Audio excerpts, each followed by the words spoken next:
हमारे व्यस्त जीवन में ईश्वर की आवाज़, भोज में भाग लेना या भोजन ग्रहण करना केवल खाना पानी को पेट में डालना नहीं है। भोज एक माध्यम है। भोज एक तरह का बहाना है एकजुट होने का, एक साथ आने का, जीवन के सुख को दुख को बांटने का। भोज एक अवसर है संयुक्त होने का, जीवन के आदान प्रदान का, आनंद के क्षणों को बांटने का। पर बहुत सारे लोग इसको खो देते हैं। हमारा सुनहरा अवसर खो जाता है। हम इस पर विशेष चिंतन करें। 31वां सामान्य सप्ताह 5 नवंबर 2024 मंगलवार। पहला पाठ फिलिपियों के नाम संत पौलुस का पत्र अध्याय 2 पद संख्याएं 5 से 11 तक और संत लूकस का सुसमाचार अध्याय 14 पद संख्याएं 15 से 24 तक। प्रायः सभी समुदायों में भोज को, प्रीति भोज को बड़ा महत्व दिया जाता है। प्रभु भोज, परम प्रसाद, प्रसाद, लंगर, प्रभु का लंगर, ये हमारे विश्वास से जुड़े हुए हैं।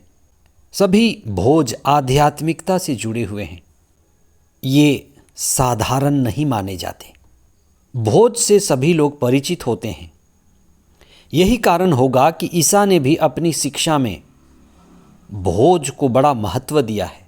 भोज उनके जीवन और शिक्षा देने की शैली का बड़ा अहम हिस्सा रहा है, क्योंकि पुराने व्यवस्थान में ईसायास नबी की किताब अध्याय 61 और 62 में प्रभु के आगमन को विवाह भोज की तरह प्रतीक माना गया है। ईसा उसी विशेष भोज को याद दिलाते हुए शिक्षा देते हैं। वे अपने दृष्टांत में कहते हैं कि ईश्वर राजा है, ईश्वर महाराजा है, जो अपने विशिष्ट चुने हुए यहूदियों को भोज देता है। उस भोज के लिए उन्होंने निमंत्रण पत्र भेजा, समय निर्धारित किया, लेकिन समय आने पर जो बुलाए गए थे वो मुखर गए। उन्होंने राजा को और उसके भोज को महत्व नहीं दिया, उनको प्राथमिकता नहीं दी। एक ने कहा कि मैंने खेत खरीदा है, मैं उसको देखने जा रहा हूँ। दूसरे ने कहा कि मैंने बैल खरीदे हैं, मुझे उनको हल चलाना है। तीसरे ने कहा कि मैंने शादी की है, मुझे अपने पत्नी संग रहना है।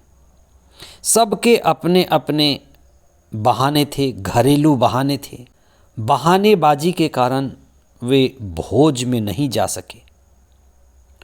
दृष्टांत कहता है कि दूसरी बार राजा ने कहा कि जो बुलाए गए थे वे योग्य साबित नहीं हुए, इसलिए जो दीनहीन हैं, गरीब हैं, उनको बुलाओ। और महाराजा कहता है कि मेरा घर भर जाए, लोगों को आनंदित होना चाहिए। ईश्वर यही चाहता है।